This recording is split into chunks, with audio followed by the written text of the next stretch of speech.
Lorsqu'on envisage une augmentation mammaire, le choix des prothèses est un sujet déterminant.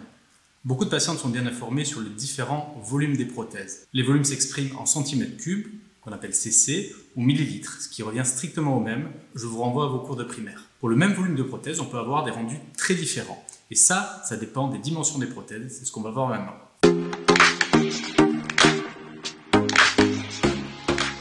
Ces deux prothèses ont l'air très différentes. Pourtant, elles font toutes les deux 300 cc, c'est-à-dire 300 cm3. En revanche, on peut voir qu'elles n'ont pas la même forme car le volume est réparti différemment. Lors d'un choix des prothèses, il y a deux dimensions dont on doit tenir compte. La première dimension, c'est la base. La base, c'est le diamètre en centimètres de la prothèse. La deuxième dimension, c'est l'épaisseur de la prothèse qu'on appelle projection. Celle-ci a une base plus large et une projection plus basse. On appelle ça une projection modérée. C'est une prothèse plus étalée, plus en galette.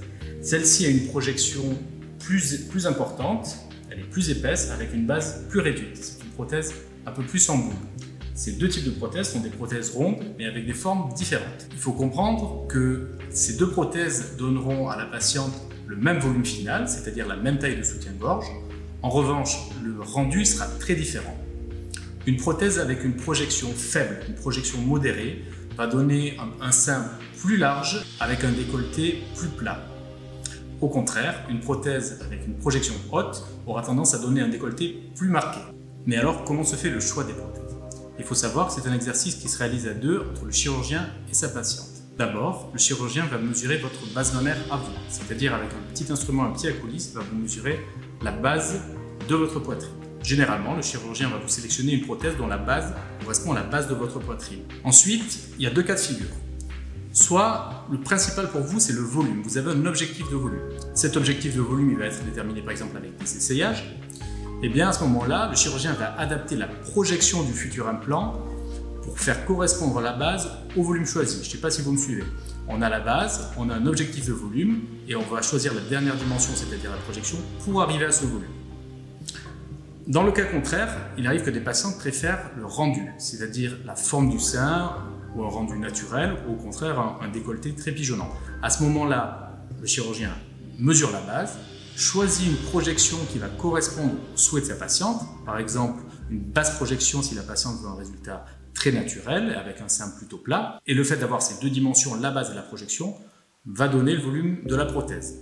Un petit rappel de géométrie, le volume de la prothèse va être proportionnel à la base et à la projection. Donc, plus la base grandit, plus le volume augmente, plus la projection grandit, plus le volume augmente. Le résultat esthétique d'une augmentation mammaire dépendra donc de plusieurs facteurs. La poitrine de base, le volume des implants choisis et également les dimensions des implants, c'est-à-dire la base et la projection. Pour la même patiente, avec le même volume, en choisissant des prothèses des dimensions différentes, on aura un rendu très différent. Donc ça, ce sont des étapes extrêmement importantes dans le choix des prothèses.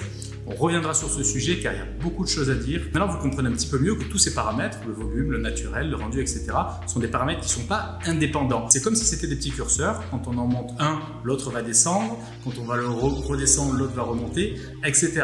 Et ça va vous permettre de comprendre pourquoi, lors de vos consultations, parfois, vous avez l'impression que le chirurgien essaie de négocier un petit peu avec vous et vous explique il faudrait mettre un peu moins de volume, il faudrait mettre un peu plus de projection, etc.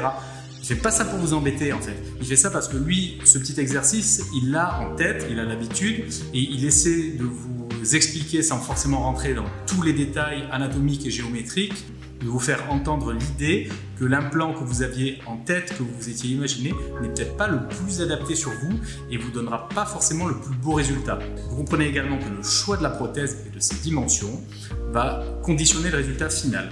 Encore une fois, dans certains cas, on est dans un compromis, c'est-à-dire qu'on ne peut pas faire exactement ce que l'on veut comme on veut et qu'on est obligé de lâcher un petit peu de lest sur un des paramètres, c'est-à-dire soit on va aller plutôt vers un objectif de volume quitte à perdre un peu dans un objectif de forme, de naturel. Parfois, ça va être le contraire, on va avoir un objectif de rendu, de forme, de naturel qui va nous obliger à diminuer un petit peu le volume pour atteindre cet objectif. C'était la toute première vidéo de ma chaîne YouTube consacrée à la chirurgie et à la médecine esthétique. J'espère que ça vous a plu. N'hésitez pas à m'encourager en likant et en vous abonnant. D'ici la prochaine vidéo, prenez bien soin de vous. N'oubliez jamais que la beauté, c'est la santé. Allez, ciao!